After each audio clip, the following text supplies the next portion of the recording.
Misalnya kita kata satu hadis yang diriwayatkan oleh Amr bin Maimun dalam kitab Sahih Bukhari, dalam kitab Manaqibil Ansar. Amr bin Maimun adalah seorang mukhadram. Mukhadram ni orang yang hidup di zaman jahiliah, kemudian dia tak sempat jumpa dengan Nabi SAW. Dia hidup awal pada zaman Nabi, tapi dia tak sempat jumpa dengan Nabi SAW.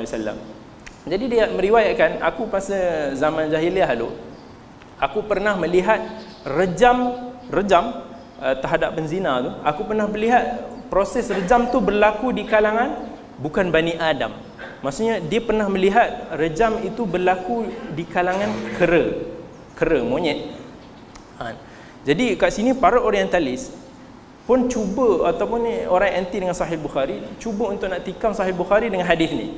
Jadi dia mengatakan bahawa hadis ni khurafat.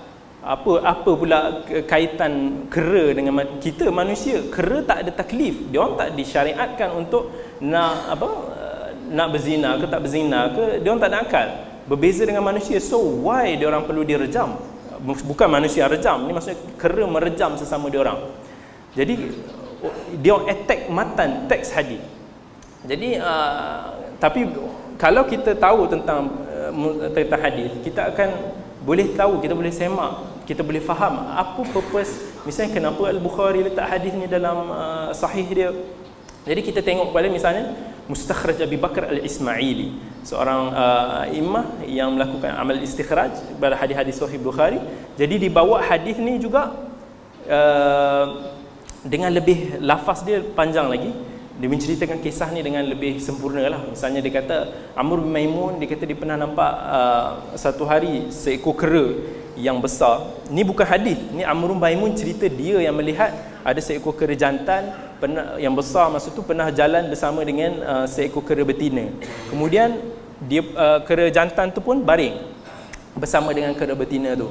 Kemudian dia melihat ada seekor kera jantan yang lain, fabasbas, maksudnya dia macam melambai-lambai, macam kita kata dia nak goda kera betina tersebut.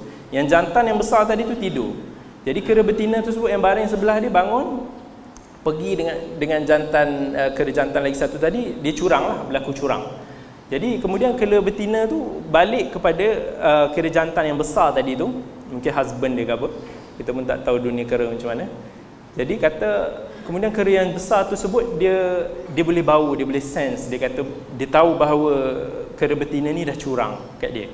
Jadi dia pun jerit hingga datanglah geng-geng dia, kera-kera yang lain ni ada tak jauh daripada dia datang jerit. Kemudian Amr bin Maimun kata, aku cam kera yang menggoda kera betina tadi, mereka berdua diheret oleh kera-kera yang lain dan direjam di baling batu. Okey. Jadi kat sini dijadikan poin, dan sebahagian ulama hadis juga ada yang mengingkari hadis ni. Misalnya Ibn Abdul Bar antara yang mengingkari matan hadis ni. Tapi kalau kita cek balik bahawa ini bukannya satu hadis daripada Nabi SAW, ia adalah satu athar yang diriwayatkan oleh seorang mukhadram, iaitu Amr bin Maimun. Dan Al-Bukhari, adakah dia meletakkan hadis ni dalam kitab Al-Hudud, dalam bab rejam ke sebagainya? Tidak. Dia meriwayatkan hadis ni dalam kitab Manaqibil Ansar yang tak ada kaitan dengan hukum hakam syariat. Jadi orang yang nak menikam Sahih Bukhari, dia tidak mengenali Bukhari, dia tak mengenali manhaj Al-Bukhari ketika mengarang Kitabus Sahih.